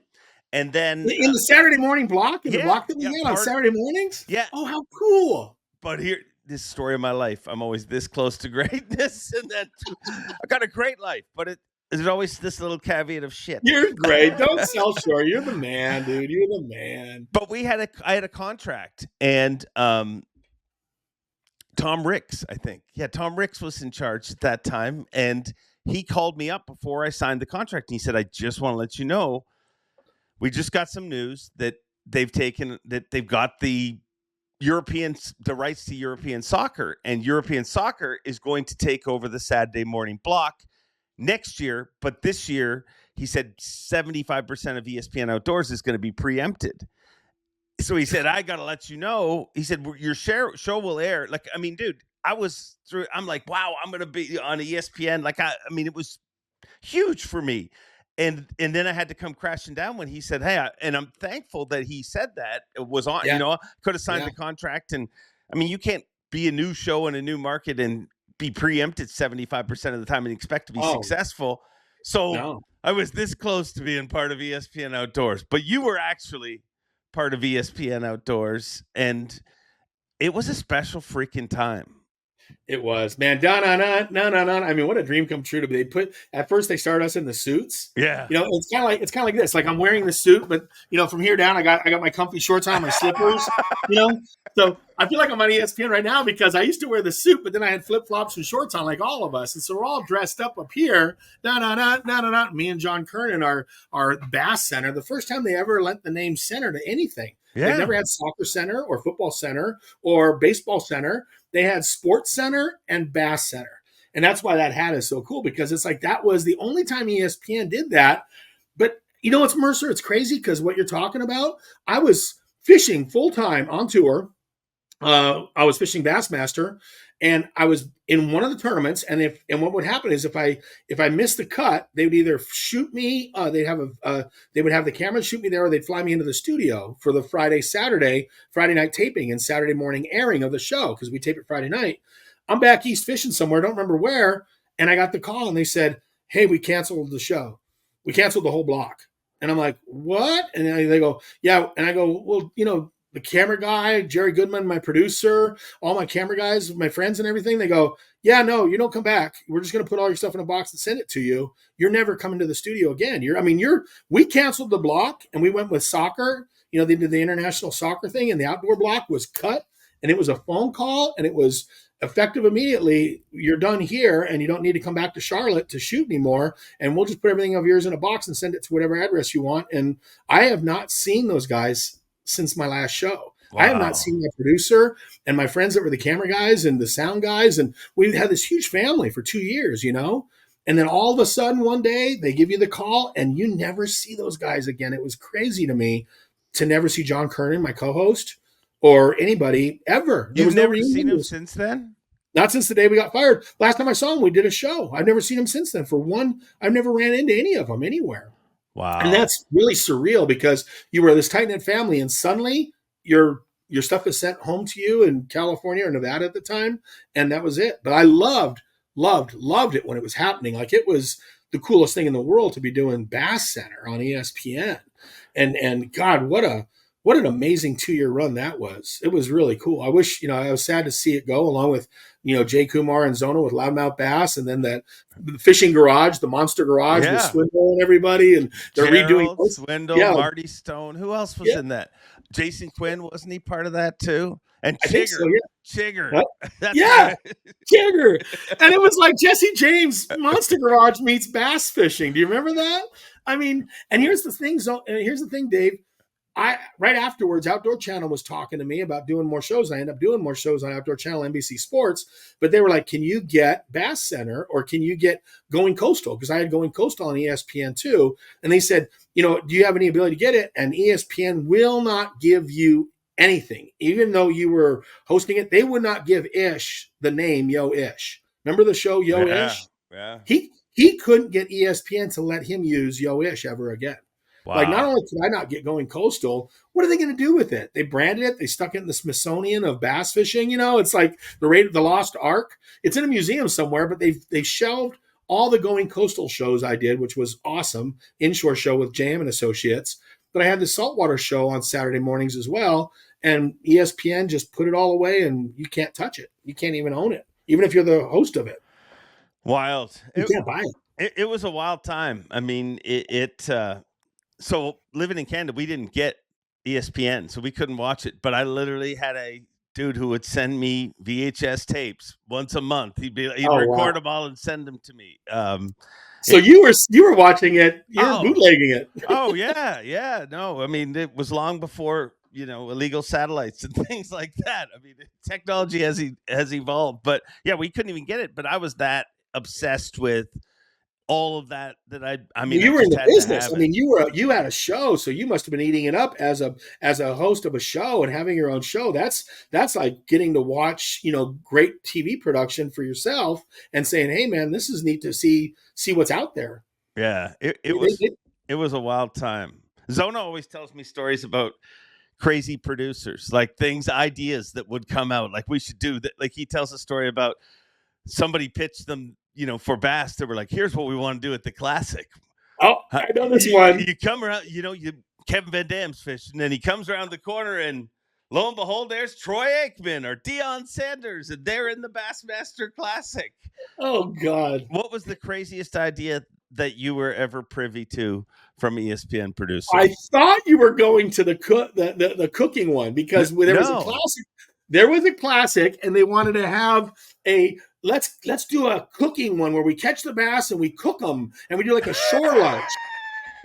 We're like, oh my God, this is the New York ESPN producers going, we got to do like a cooking shore lunch Bassmaster Classic thing. So once some guy catches a bunch of bass, and then we show them grilling them and have a nice lunch thing, and I'm like, we do not do cooking bass at the Classic. We don't have a shore lunch at the Classic with all the pros eating what they caught that day. It was one of those like, I know you're from New York. I know you're a producer, but this is we do catch and release here, buddy. So I thought you were headed towards that one. I know Deion Sanders tried really hard to get into fishing. Like he wanted to be on the elite tour. And Deion wanted a special exemption, celebrity exemption. So I remember when Deion was hanging around with the Bassmaster thing, and he was fishing with, I think he went fishing with Ike and Ellie and some other people. But he really wanted to be on the tour after he retired. Really? And they were like, yeah. It was a thing that was going on. Was Deion was interested in being on the tour, fishing the tour, but didn't want to have to go qualify. Like he just wanted to jump right in because he's Deion Sanders. And we're like, well, we don't have a celebrity exemption for you. We can't do that. It doesn't exist where you can just come in and say, I just want a celebrity exemption to fish against the top 100 guys in the world. Because back then it was just the top 100. That's what they called it. Well, seeing as Deion's life's going, how it's going nowadays, you're welcome, Deion. If they had let you in, things might have turned out a little different than how they are for you right now. Well, I won't name names. A couple of guys fished with him, and they said, oh, yeah, if he comes on tour, it's going to be easy money. He's not going to like the way it's going to go because he liked bass fishing, but he was a recreational guy that liked bass fishing, had no business coming on the tour. He running around a boat and trying to run the boat was not his deal. But don't you think somebody, I've heard a stat where the U.S. hasn't for a long time had a lot of great heavyweight boxers. And part of the reason that people say is because of the NFL. Because if you're an athlete that is gifted, and if you're a big dude, a lot of them would be boxers in the past. Now the NFL is too lucrative. But don't you think that somebody like Deion Sanders or somebody, it doesn't have to be Deion Sanders, but somebody that has already proven that they obviously are physically talented, mentally talented, they have that drive to become what they became. Don't you think if somebody did that, like if Deion Sanders said, screw everything else, I just want to be a pro angler, don't you think somebody like that could make it? Yeah, I think they could. If they really wanted to commit 100%, I just think that it's like, I know when I'm still fishing tournaments and it's not even close to where I was because I'm off it's like not being a golfer. Those 300 days a year on the water and all that time, was a real factor in my success. Was the more I was eating, sleeping, breathing it. To your point, Deion Sanders would have to go through that school of hard knocks there's a big acclimation point there. Like, Skeet and I, we were doing this stuff at 10, 11, 12, 13, 14. So, we're building this giant repertoire of experience that would help. So you would have to, but I think the learning curve for someone like Deion Sanders coming out of football, unless they were fishing hardcore all the time, it would be difficult. And I remember Kevin Worth and those guys, we used to joke about it, but the pros that golfed, their fishing was hurt by golf. Like we talked about this. Oh yeah. If you really love golfing and fishing and you're fishing the pro tour, your golf game hurts your fishing. And that was a known thing among the tour, was that it's not easy because you got to spend a lot of time on the golf course to be a good golfer. You got to spend a lot of good time on the water to be a good bass fisherman. If you're doing both, you're going to hurt your career. And that was kind of a underlying current. I never golfed. I didn't hunt either. So when these guys were hunting and golfing, I was always fishing. And maybe that was a good thing, especially coming from out west. I wasn't, I fished all fall long, and then I started doing TV shows all through the fall, fishing shows. But you're still fishing. All the fishing shows. But then now, now I'm retired and, I'm going to the Open to have fun, but, I'll try to be competitive, but with forward-facing sonar and what the youth can do nowadays with that electronics and, just with my lack of time on the water, it's going to be more of an enjoyable experience, and you hope you show up and make the top 20, but it ain't like it used to be where you're like, I have a shot at winning every event I go to. You go out, especially out west, you feel like, I'm one of 30, 50 guys that knows how to win a tournament and manage my fish over 4 days, fish management and all that. And that's tough, man. We've jumped all over the place here today, but I'm just going to start firing things. No, I love it, but I'm just going to start firing things at you that may or may not have happened, and you can tell me. How far in are we? I don't know. What time are we on so far? How long do we have to go? We're over an hour. Oh my God, you told me we might go over an hour. Yeah. Well, do you want to stop now? No, I'm ready. Well, I'm good. I'm glad. This would be embarrassing if you said you did. I don't want to stop. I love your show. Did you once sleep in a rod locker? Yes, Ray Scott was officiating that tournament. So that goes to tell you how long ago it was. Ray Scott was the host of that tournament. Invitational came to New Mexico. I decided the very last day in the roughest water to fish as far away as I could. I decided to check the winning spot on the last day of practice, way, way, way at the other end of Elephant Butte.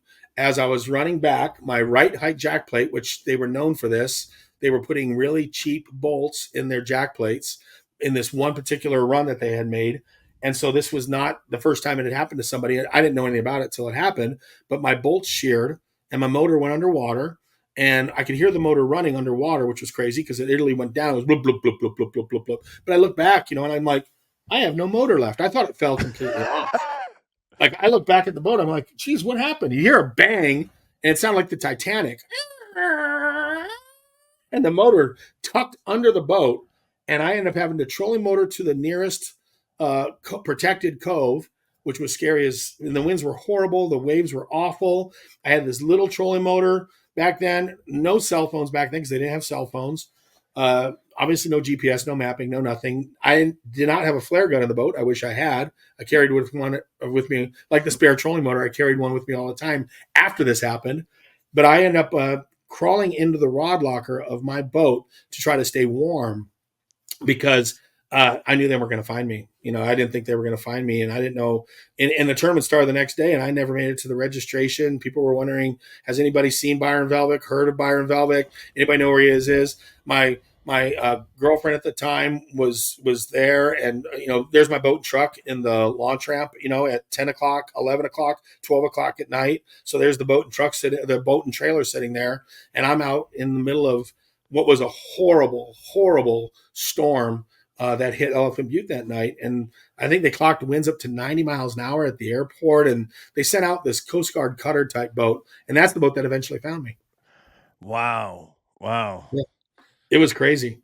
So when you were in that locker, did you think, hey, this is it. I'm done tonight. Or did you like, they'll come and get me soon? I did something really crazy in the middle of the night. Okay. So I remember there was a buoy out there, a marker buoy out in the middle of the lake. And I remember I kept opening the rod locker, closing the rod locker, and I could hear my watch going off. And I kept trying, I was freaking out because I thought the boat was going to sink. And I thought I was going to fill up with water. And I beached it, but I have no motor underneath me. I have a motor tucked in. I beached as best I could, but I'm like thinking if things takes on water, like, is the prop going to break through the hull? And I was just losing my mind. And I remember watching the sun go down. I was taking my prop trying to flash. You could see cars on the other side of the road. On the other side of the lake, you could see humanity, But I was on the east side of the lake that is just wild New Mexico, Roswell. That's a good point here. Roswell is real close by. Just like Ted Turner's farm ranches out there. And I thought I had some alien shit happen later on, but I'll get there. So I'm flashing my prop. And then I see a buoy out there. So I take my trolling motor, I get my little bow line, my hook, and I get on my trolling motor. I try to go out in the dark with the moonlight, trying to find this thing because I saw the Coast Guard cutting. I saw a boat go by late at night. I go, man, they're looking for me. This is great. But they were going, towards where I had come from. So I go out there and I look for this buoy. Later on, they told me, had you have found that buoy and hooked your hook and tightened that line, all those waves would have capsized you. That would have killed you had you have found that buoy, because you would have created a buoy tied to a line tied to the bow of your boat, and that would have created a hard thing. And these giant waves that you were stuck in out there would have sunk you, and you would have died out there had I found that buoy. And I was with a rope in my hand looking for the buoy out there. So I came back in, I crawled back in my rod locker, freezing to death, wet, and I remember every hour my watch would beep, beep. And I'm like, okay, 1 o'clock in the morning, beep. Okay, 2 o'clock in the morning, no sleep at all. And it was like sleeping in a coffin. It was like laying in a coffin and somebody was hitting it with a sledgehammer. It was jigga, jigga, jigga, jigga, jigga, jigga. And it's like somebody was just beating the crap out of this coffin, and you're stuck in a coffin. You're sitting down in your rod locker with the thing closed. And I remember at 3 in the morning or 4 in the morning, I pop it open and there's a bright light shining on my boat, like a bright, bright light. And I think Roswell aliens abduction. I jump out, Mercer. I jump out with my rain suit on, my yellow rain suit. My hair is like this. Imagine this coming out of a rod locker, right? With a rain suit on. And the guy told Ray Scott, he said, if my gun was unholstered, I would have shot him because it was like a jumping jack. Because I come out, they're looking for a dead body. They're freaked out. They find an empty boat. They see an empty boat. They see no sign of life. These two guys in the Coast Guard cutter are freaked out. They shine the bright light. That's how rough it was out there. I didn't know that they had even pulled up in a Coast Guard boat next to my boat. I never even heard it. I mean, I just heard wind and noise. And so I got my rain suit on, and Ray Scott loved this story. But he had the Coast Guard guys come up on the stage and tell him, and they said, we are looking for a dead person on the shoreline. We have our light on the boat. And then this jumping jack of a dude with crazy hair jumped out of a rod locker and literally scared the living crap out of both of us to where I almost shot him with my gun. And Ray got a lot of mileage out of that. But I did spend the night in my rod locker, and they rescued me at 3:34 in the morning. They saw my anchor light. They were running back, and they just saw a glimpse of my anchor light in the pocket that I was stuck in, and then they turned and came in and pulled up next to me without me even hearing them. Wow. That's nuts. That's that story. Check, got that one now. All right. That's crazy. I remember, oh gosh, sleeping in a rod locker. That's way back when. God bless Ray Scott. What was Ray like to deal with? He was great.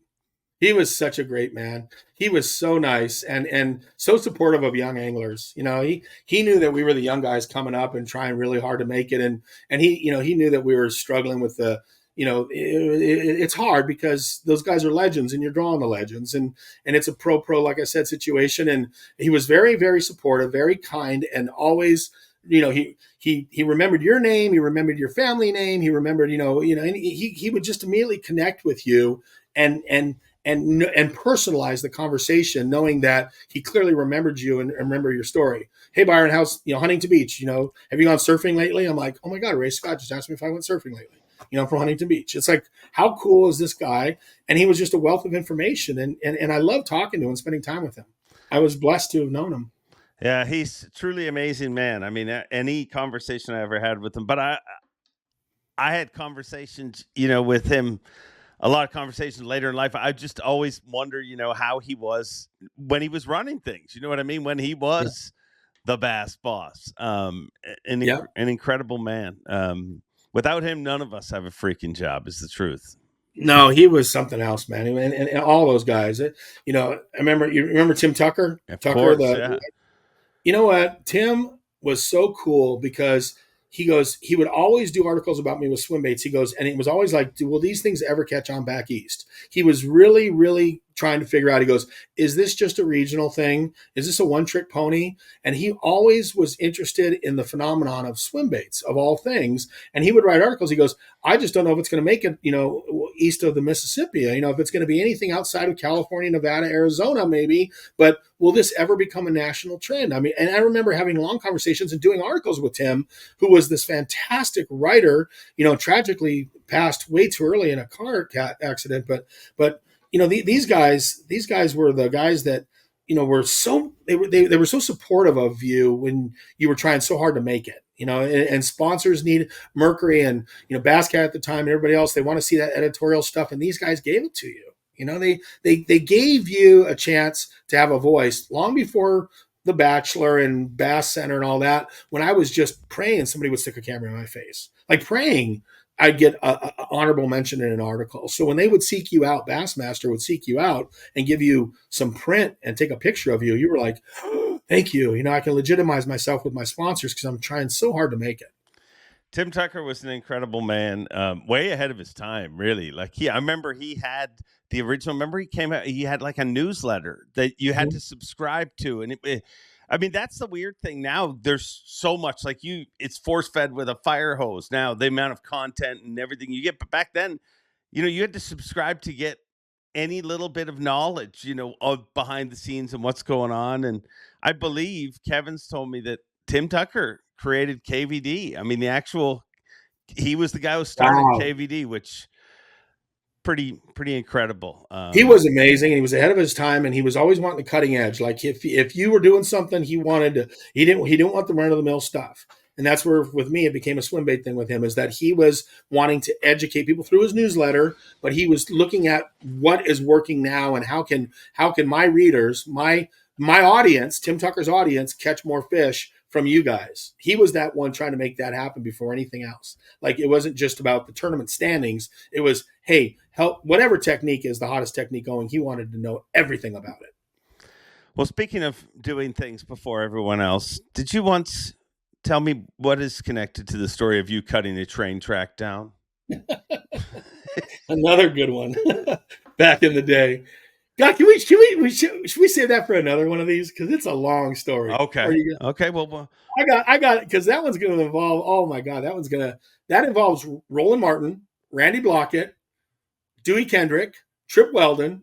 Can I do a teaser with you and do that for another day? We'll save that. We'll save that. Okay. Because I'll tell you what, dude, it's a good one, and I want to start fresh on that one. But that's like Randy Blockett when he used to sink his boat to go under things. That's in that same family of doing what you can to get to where you need to go. But it's a good one. Okay. It's gonna take 20, 30 minutes of your ears, and I don't want to bore you with it now. Nothing you've said is boring. Okay, I got more for you though. I'm dragging it on. I feel bad. I'm a big fan of Talladega Nights. There was a character in Talladega Nights, Gene Gerard, who slapped Ricky Bobby in the face. Were you the original Gene Gerard? I can't believe you dug this one up too. Oh my gosh. Oh God, that's a great story. You're teasing them all later. Let's do this. I literally had to go to the bathroom and work on my. I could spend 3 hours with you, Mercer. I literally could. I could sit here for the rest of the afternoon. Okay, fine. Okay, I'm asking you questions. Okay, so those. But I did. Yes, there was a Talladega Night moment that I experienced in Bassmaster, and I will definitely love to tell that story too, because that's even bigger than the train bridge. Oh my God. Okay. All right. Then I need to go somewhere, because you've been something that very few individuals on earth have ever been. You mentioned it a few minutes ago. You have been the friggin' Bachelor. What is it like to be the friggin' Bachelor? That is the craziest life experience. Who knew at 40 years old, divorced, no kids, Bass Gypsy, 40 years old, and all of a sudden your friends out west know somebody that knows somebody, and they're looking for the next Bachelor, and they throw your name in the mix. Never watched the show. Had no idea what they were calling me for. Friends call me all excited. Oh my gosh, my buddy Jason, he goes, my wife has a friend that's a showgirl, but she works for The Contender. You remember the show called The Contender with Sugar Ray? Yeah. She was a casting agent on that show. She wanted to get a job at The Bachelor. Bachelor was in its, I think Jesse Palmer was the Bachelor before me. The New York Giants quarterback, Jesse Palmer, was the Bachelor before me. And it was around that time, the 5th season of The Bachelor, when he was Bachelor season 5. And they were looking to get the next Bachelor. And they said, well, if you want a job here, one thing you can help us do is find the next Bachelor. We're doing auditions all around the country, but we always look past the auditions. They're doing auditions in Miami and Atlanta and Chicago and LA, and all the major cities have auditions. But we like to find sometimes somebody that nobody might be off the radar. That's kind of what we're looking for. And so she mentioned it to my friends, Jason and Carrie. Jason's like a big brother to me, or a brother. We were very close. Vegas friend of mine, doesn't fish. And so they start calling me out of the blue, and they go, the show The Bachelor is going to call you. And I'm like, what is that? Like, I watch the Weather Channel and Jesse James' Monster Garage. That's what I watch. And so I'm in a tournament, and we watch the Weather Channel and see what's coming the next day. And when we're all sitting around, we might watch Jesse James. That's what we're watching, and nothing else. So this dating show thing was completely out of left field. I had no idea what was going on. And I was back east fishing, and every single time, Mercer, they would call me. They would want more information. They'd ask me to send them information. I go, I'm in a campground, at Clarks Hill. How do you want me to send you? I have to go to a Kinko's to send you something. I don't have Wi-Fi. I'm sleeping in my Astrovan. And they're like, well, how tall are you? And I tell them how tall. They go, do you wear a belt buckle? I go, no. They go, do you chew tobacco? I go, no. They're stereotyping me as a bass fisherman. How tall are you? How much do you weigh? Do you wear a belt buckle? Do you chew tobacco? I swear these are some of the questions in the vetting process early on over the phone. And then they go, well, we need you to get some pictures to us, because the internet was kind of in its infancy back then. so we need to get some pictures and, and can you get, I had to go to Kinko's to get them stuff. And then they started flying me to LA for these auditions. And that went from 5,000 guys tried out. Then there was like 100 guys. And there was like 50 guys. And there was like 20 guys. And they kept flying me out. Whenever they were vetting me, they were flying me out. It was the coolest thing in the world because I'm fishing around the country, sleeping in my Astrovan, eating 3-day-old peanut butter and jelly sandwiches out of my bucket in my boat, and beanie weenies and beef jerky that's got mold on it and old stale chips. And all of a sudden, I get on a plane first class. I fly to LA. There's a limo waiting for me, a chauffeur with my name and his placard, and they put me up in a penthouse suite. I go, what is this? I'm sleeping in my van eating moldy sandwiches, and all of a sudden I'm being wined and dined by ABC. And it was the craziest audition process, vetting process to become the Bachelor. I never thought they'd pick me. Had no idea. I kept telling them I appreciate the free trips because my mom lives out here and I get to see my mom. Well, I'm not going to be your guy. You're not going to pick me as the Bachelor, but I get to see my mom for free. This is cool. And I get back on a plane, fly back, get back in my Astrovan and go to the next tournament. And that's how it went down. It's crazy. But what is it actually like in that experience? As any male that's ever watched it, they're like, good God, dude is in a house with 30 people, gosh. 30 smoking hot girls. And like, what is it? They dress you up, man. They change your wardrobe. They fit you for suits. They rip these Dolce & Gabbana suits apart and refit them to your body. They waited until the season was over. At that time, I was fishing FLW and Bassmaster because you could do that back then. Yeah. So I was fishing FLW and Bassmaster Tour at the same time. And they literally asked me when my last tournament was, and it was an FL event in June. And they said, okay, so we're going to start this thing in July. So we actually started this thing in July because they waited for the season to be over, which was really cool. And then all of a sudden I go from being a fisherman, to being in this, wear suits and limousines and candles and chocolate covered strawberries and more roses than you ever want to see.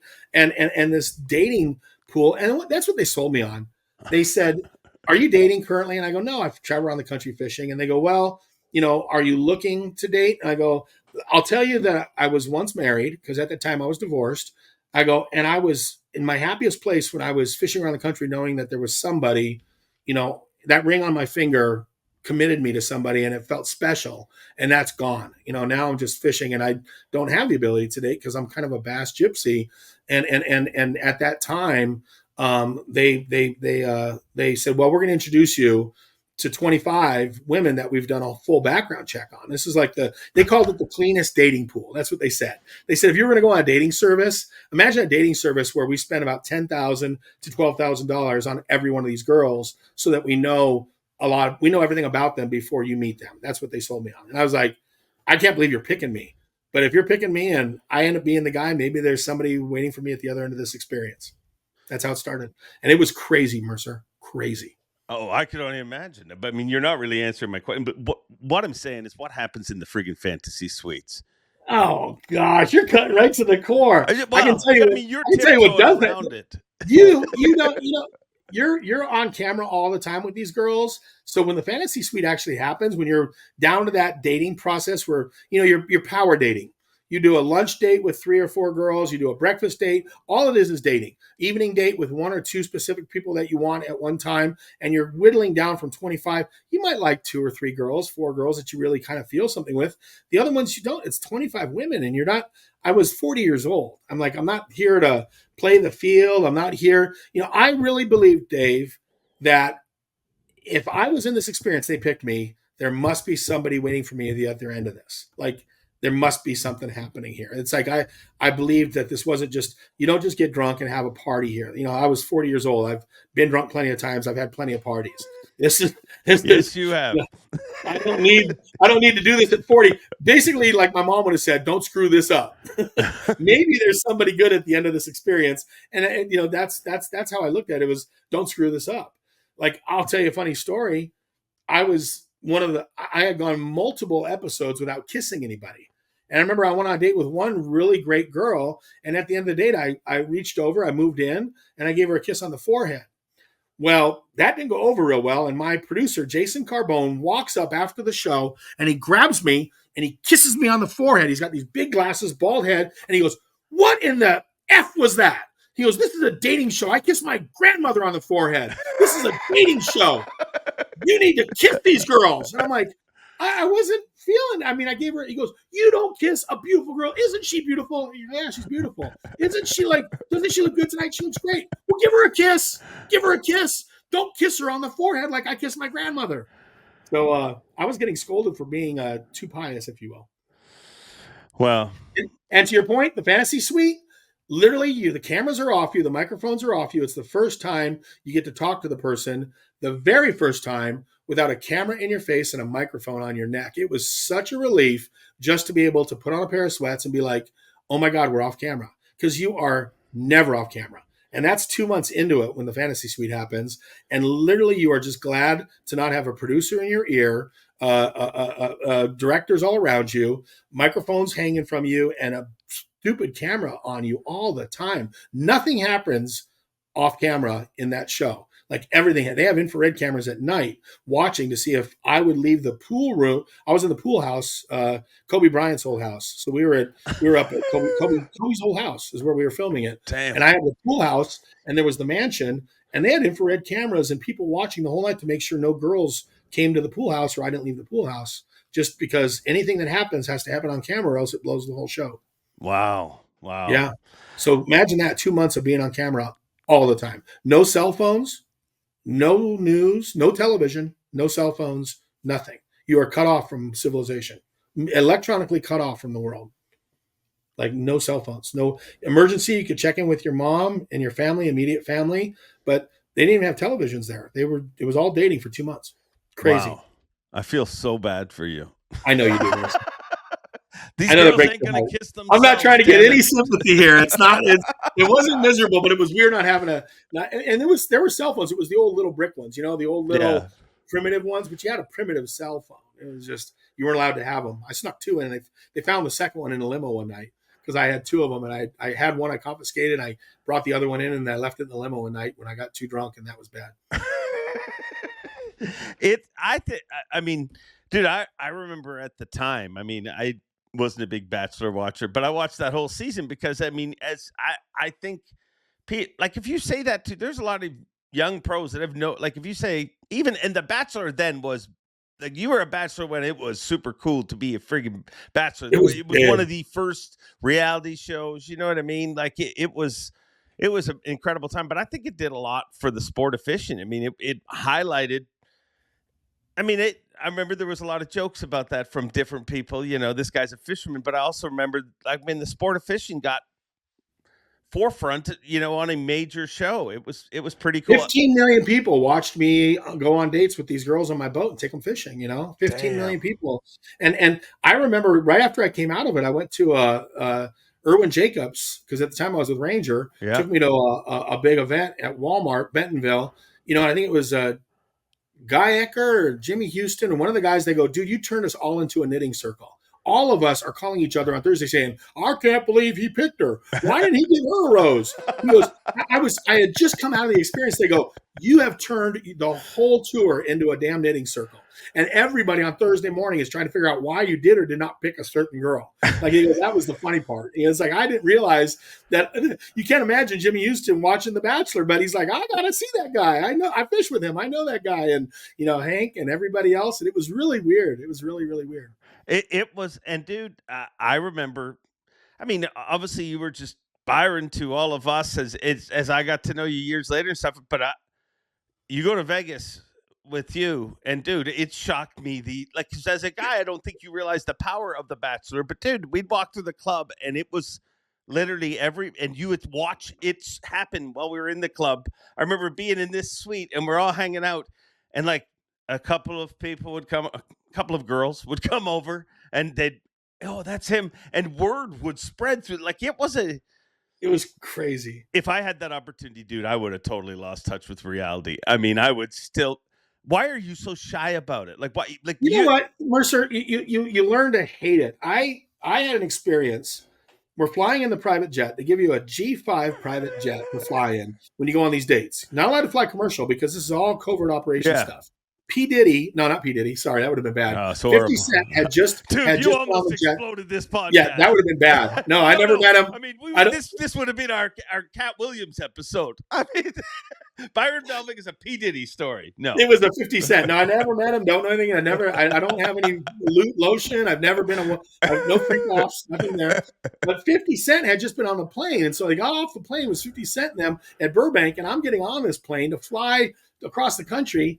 And I remember the producer, I'm looking out the window, just waiting for my flight to Florida to go see Mary Delgado from the show and meet the family.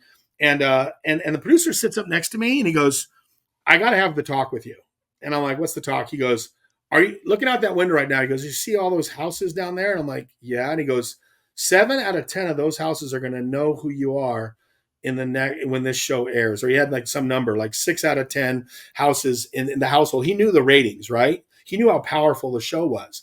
And he goes, you won't walk through an airport for the next year without being recognized. And I'm like, what are you talking about? Like, this is still like, no way. No way. Like it's just, I'm on a dating show. My friends happen to watch it. I've never seen it. I've never watched it. But he goes, you don't understand the volume of what's about to hit you, the tsunami of notoriety. And I'm going to tell you, Dave, when you lose it, it sucks. Like if you and I were sitting here right now talking at a restaurant, the show had just aired, we would be interrupted by waitresses and people wanting to get a picture. And I had to say, hold on, Dave, take a picture. And then sit back down and keep talking. And then somebody else goes, where are you? And they want to engage you in conversation. It's like your bubble is burst. Your intimate bubble with your friends goes away. And I never understood that before I was on The Bachelor. Now I know it all too well, how much it sucks to lose your anonymity. I feel sorry for Jennifer Lopez, Ben Affleck, and Jennifer Aniston, those people that don't have anonymity, because I watched it. I had this much notoriety compared to the superstars, I had just had a Bachelor reality TV notoriety. I hated losing it. You get on a plane on Southwest and you lay there and you start going to sleep, and then somebody wakes you up once you get to 30,000 feet because they recognize you and they want to talk about the show. And you're like, I just want to sleep on the plane. I don't want to be jousted and woke up by some Bachelor fan that wants to talk about watching the new episode. And what do I think about Karen and Jim from season 9? I'm like, I don't watch season 9. I've never watched the show before. I haven't watched it since. Why are you asking about Karen and Jim from season 9? You hated losing it. Mercer, whenever somebody came up and said, aren't you that guy from Bass Center? I would light up. And if they went up and said, aren't you that guy from The Bachelor? I would implode. It was totally different. If they watched Bass Center, they were one of us. Yeah. They were our family. They were our kin. We could talk fishing. I'm you. You're me. We're good. If they were a Bachelor fan, I'm like, man, I got nothing. I was on that show and I never watched it. I'm not a fan of it. I don't watch it since, but I met somebody and that was weird to lose your notoriety. That was weird to lose your anonymity, I should say. Yeah. Yeah, no, I've always said that about mainstream celebrities. Like, you see videos of Britney Spears walking, like if you see it from her perspective when she walks out of a restaurant and just all the lights flashing, and you're just like, and then you see, when you don't see that side of it, you see that person freak out and you're like, wow, they just really lost it. Well, just imagine how you're like that. I couldn't imagine that. It would be... Some people hold on to it, Dave. There's after The Bachelor, they give you a publicist and they start testing you for talent for other stuff, and they start offering you more gigs. They want to see if you want to stay in it, like the limelight. Yeah. ABC has a machine that after the show, they want to see if I get a publicist and I want to become more than this. If I want to go on a local network, if I want to be a newscaster or whatever, man, I just want to go fishing. I need to get back to the water. I need to go back on tour. I got sponsors.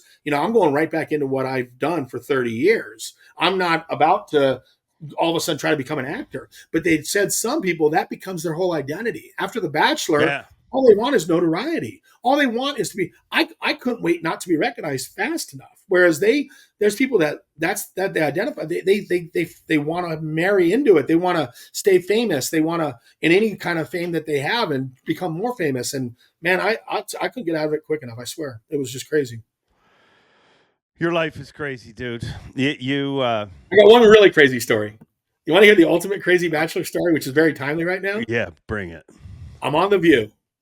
I did it multiple times. Good Morning America, Regis and Kelly, Jimmy Kimmel. I do all these shows. Ellen, my mom got to meet Ellen. I do all these cool shows. I'm on the junket, doing all this stuff. I'm in the green room. In the green room with me is Lenny Kravitz. He's playing his guitar. He treats me like crap. I compliment him. I tell him I'm a fan of his music, and you would have thought I just insulted his mother. And Wow. that's Lenny Kravitz, unfortunately. Sitting next to me is Melania Trump. And at the time, her Donald is on The Apprentice. He's the reality guy. Yeah. Melania is Byron. Donald says you pick the brunette, but I see love. I know love. You pick the blonde. And I'm like, and she's wearing this beautiful top, and she keeps opening, and I'm like, oh, don't look. And she's on The View because they were vetting her to be one of the hosts on The View. So she's on it. She's a regular on The View. But at this time, she's in the green room because she's going to be a guest on The View this particular episode that I'm in, which is right before the final rose. She's going back and forth with me about who I picked because we're going into the final rose week. Blonde versus brunette. Donald thinks I picked the brunette. She says I picked the blonde. She sees true love. She's having this conversation with me. And I'm like, I can't tell you who I picked, Melania. She calls Donald, and Donald's like, hello, Byron. I go, hello, Donald. And he goes, you keeping Melania company in there? I'm like, yes. I mean, this is just Donald Trump, The Apprentice, right? This is crazy, dude. But this is Donald Trump, The Apprentice. This is not Donald Trump, the person he is now. And this is just me, the Bachelor, and Melania. Yeah, I'm keeping her company. And I'm like, boy, is she beautiful. Like, she's stunningly gorgeous, and she's not wearing a lot. and I'm like, okay, Melania. Hello, Donald. I can't tell you who I picked. He goes, well, I think. And these two people are having an animated conversation, butting heads over the blonde or the brunette on the show. Mind-boggling. Gosh. Like, that and Howard Stern talking about me all the time, to me was like, I love Howard. Listening to Howard Stern talk about me on The Bachelor was crazy. What Melania and Donald having a really like a heated belief over if I pick the blonde or brunette, not knowing who it is on the final rose. Crazy. Like that's pinch me crazy stuff from me, the 40-year-old divorced bass fisherman. Those were, Jimmy Kimmel was so cool, loved fishing. Commercial break, he just wants to talk about fishing. Lake Mead fishing, as a matter of fact. Regis, awesome. Regis was the nicest guy. Kelly Ripa, man, if I never see her again, I'd be happy. Just it's crazy. Wow. Yeah. Wow. Yeah. That's the crazy stuff. Was Ellen nice? Ellen was amazing, and she was so smart. So cunning how she did this, but they're not allowed to know who you pick. ABC swears everything to, silence. Yeah. My mom wanted to come meet Ellen. She was excited to come meet Ellen. So Ellen was real gracious, met my mom, gave us a whole bunch of stuff in the goodie bag, had me on the show. And she goes, Byron, we're going to play a little game today. She goes, I want to see if I can figure out who you picked as the final rose. And this is early in the show. Like, it just started airing, and I'm on the Ellen show. So she has these little sticks with the girls' faces on them. And she goes, oh, we're going to do a little quiz. And she reaches down and she holds the stick up. And she goes, who is this? And I'm like, she goes, not her. And she throws the stick.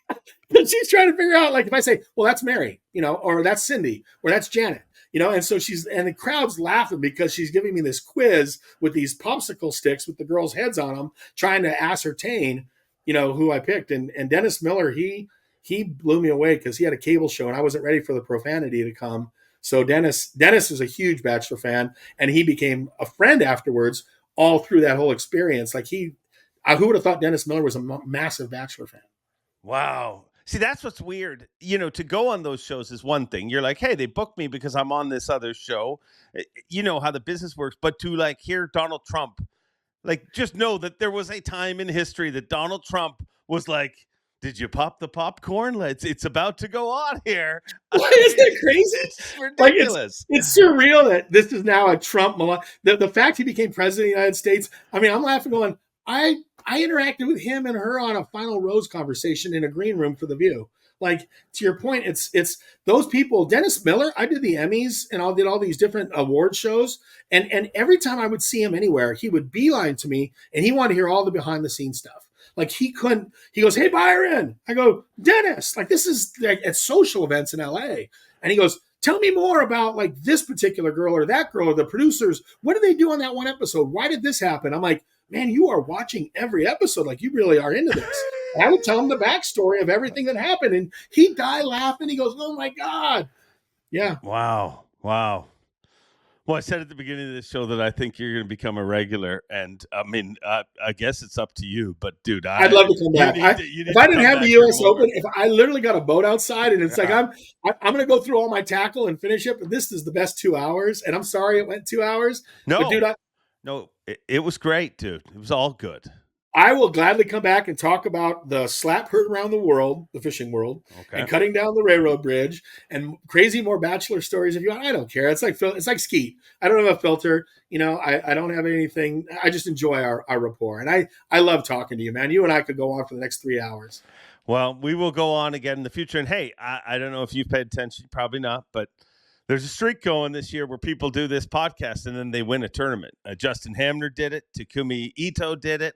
Several anglers have won. So just go win the U.S. Open, and then we'll have you on here in like a month to talk about that.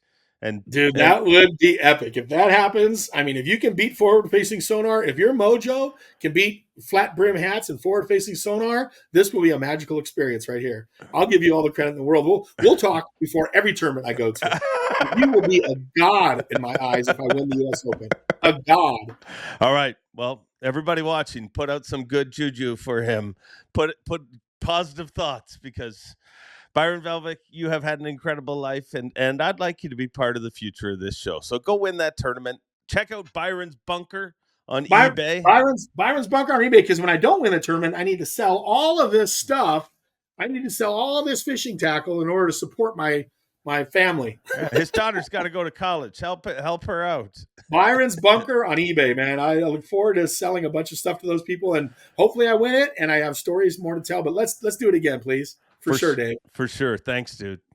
Thanks, buddy. And when I hyped him up at the beginning, you thought, oh, he's just building this up. Was I lying? No. Byron Velvick. I mean, what a life. What stories. And we just scratched the surface. As you saw, he teased a few stories for the next time he comes on here. An unbelievable dude.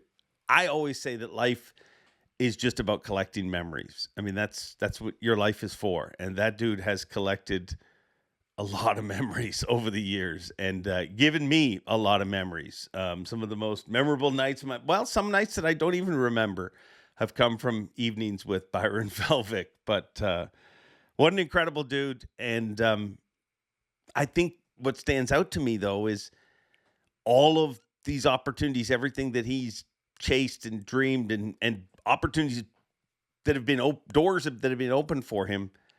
They all came from one thing: his dream and his love and his passion for fishing. And that's what unites us all. I mean, you're talking about a guy who was willing to spend his nights collecting golf balls to fund his career. I mean, it takes balls to make it as a pro angler, and Byron Velvick definitely has those.